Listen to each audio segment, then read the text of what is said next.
आज हम एक नई अधिनियम से संबंधित बात करेंगे। अनुसूचित जाति और अनुसूचित जनजाति अधिनियम 1989 अर्थात schedule caste and schedule tribe act 1989। इस एक्ट का या इस अधिनियम का अगर कहें तो अगर हम एक विधि छात्र या फिर वर्तमान समय में अधिवक्ता के रूप में कहें तो पूर्णतः इस नियम का पालन हो पाना बहुत ही मुश्किल लगता है। और कहीं ना कहीं उन परिस्थितियों को भी हम अपने न्यायिक प्रक्रिया में देखते हैं जब हम इस चीज़ों को सामने से फेस करते हैं कि कहीं ना कहीं एक्ट पूर्णतः लागू नहीं हो रहा या फिर इस अधिनियम का सही से इस्तेमाल नहीं हो पा रहा है या फिर इसका जो सही जो मोटो जो बनाया गया था, जो इससे संबंधित जो हमारी जो व्यवस्थाएं हैं उन व्यवस्थाओं के द्वारा कि सही लोगों को जो इनसे संबंधित व्यक्ति हैं या जो एक संबंधित समाज है, जो पीड़ित समाज है, उसको न्याय मिल पाए। अभी भी हम उन चीज़ों को सही तरीके से न्यायालय के समक्ष प्रस्तुत नहीं कर पा रहे हैं या फिर कहें हम उन लोगों को सही लाभ नहीं पहुंचा पा रहे हैं जिन लोगों को या जिन लोगों के लिए इस अधिनियम को बनाया गया था। वर्तमान समय में इस अधिनियम में कुल 5 अध्याय और कुल 23 धाराएं हैं। इस अधिनियम को 30 जनवरी 1990 को लागू किया गया। अगर इस अधिनियम के कुल 23 धाराओं को हम अलग अलग बांटें तो सभी जो विशेष जो व्यवस्थाएं हैं इनसे संबंधित उन चीजों को कहीं ना कहीं अच्छे तरीके से जिक्र किया गया है। और जो धारा 1 है इस अधिनियम का, जो जिस तरीके से स्वाभाविक है कि इस अधिनियम का विस्तार और क्या रूप होगा, इसका प्रभाव कहाँ पे है, तो संपूर्ण भारत पर इसका प्रभाव 31 अक्टूबर 2019 से लागू हो गया है। पहले ये भारत के कुछ राज्यों में लागू नहीं था ये धारा, लेकिन 2019 में जब कुछ स्टेट्स में जब हुए इनके जो प्रोविजन चेंज हुए वहां पे इन एक्ट्स को लागू किया गया। और इसकी जो परिभाषाएं हैं, जो डेफिनेशंस हैं, जैसे आश्रित की परिभाषा है, अत्याचार की परिभाषा है, पीड़ित की परिभाषा है, साक्षी विशेष न्यायालय, आर्थिक बहिष्कार व सामाजिक बहिष्कार, कहीं ना कहीं आज भी जो इस समाज के जो इस तबके के लोग हैं वो इकोनॉमिकल और सोशल जो सिचुएशंस है उनको काफी ज्यादा फेस कर रहे हैं, जिसके लिए न्यायालय अपनी ओर से पूरी प्रयासरत है। लेकिन हम आज भी ये कह सकते हैं कि उन लोगों को सही न्याय हम नहीं दिला पाते जो सचमुच इस अधिनियम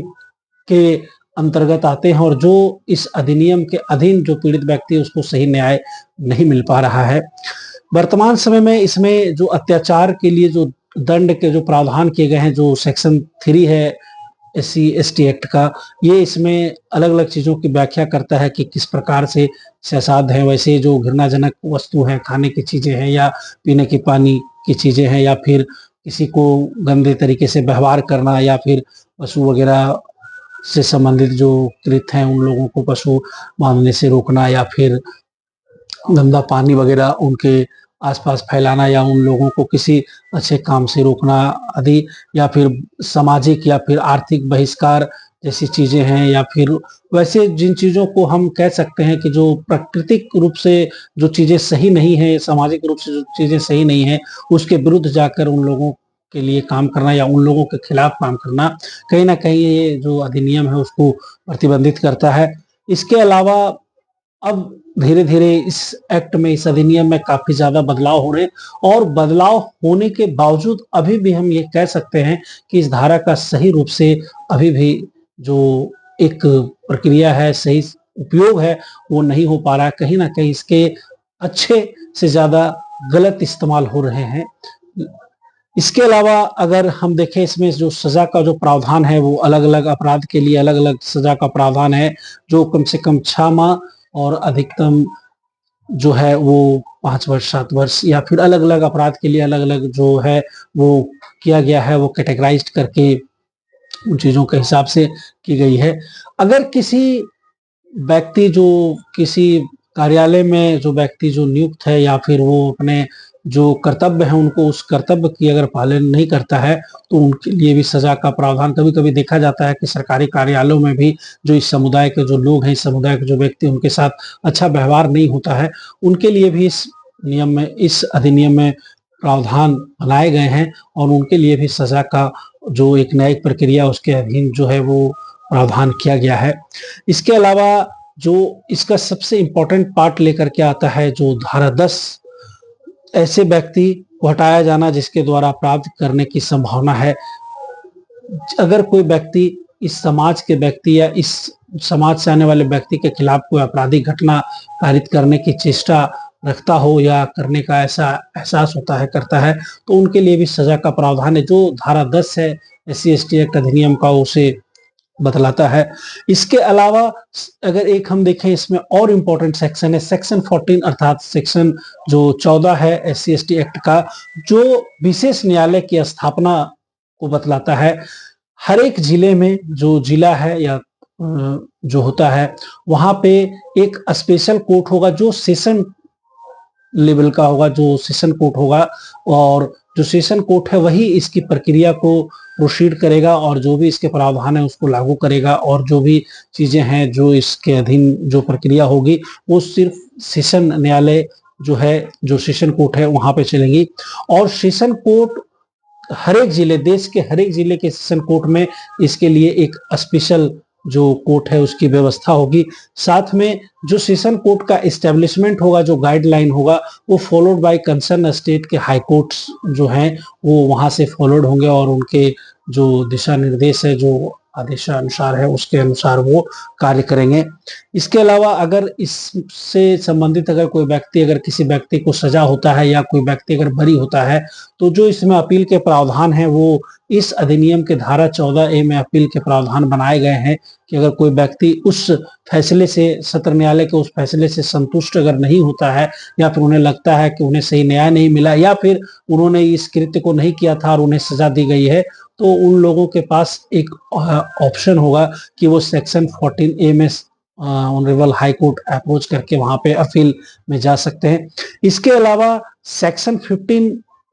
की भी महत्ता इस धारा में काफी ज्यादा है, जो विशेष लोक अभियोजक की नियुक्ति से संबंधित है। विशेष लोक अभियोजक, हर एक सत्र न्यायालय में एक विशेष लोक अभियोजक होगा जो SC/ST एक्ट से संबंधित जो वाद है, अनुसूचित जाति जनजाति अधिनियम से संबंधित जो वाद है उसको देखेगा, और उसमें जो न्यायालय की प्रक्रिया है उनको बढ़ाने का काम करेगा और पीड़ित व्यक्ति को न्याय दिलाने का काम करेगा। और इस जो अपॉइंटमेंट होगी जो लोक अभियोजक, विशेष लोक अभियोजक की, उसके लिए मिनिमम 7 इयर्स का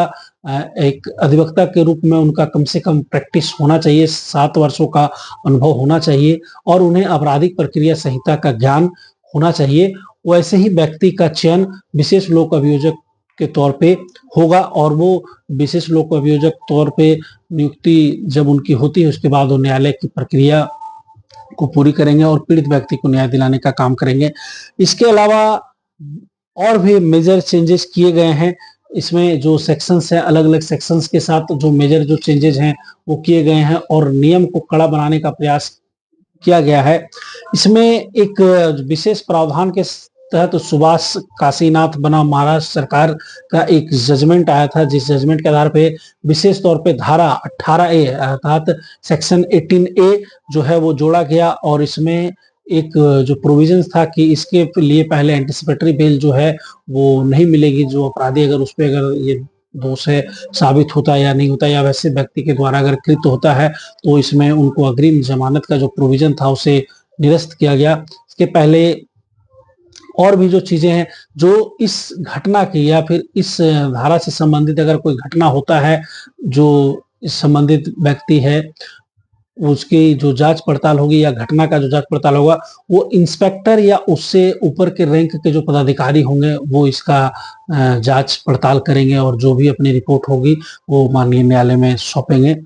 इसमें बहुत सारी चीजें हैं, अलग अलग जो प्रावधान है, प्रावधानों में अगर विस्तृत रूप से हम देखें तो जो व्यवस्था की गई है,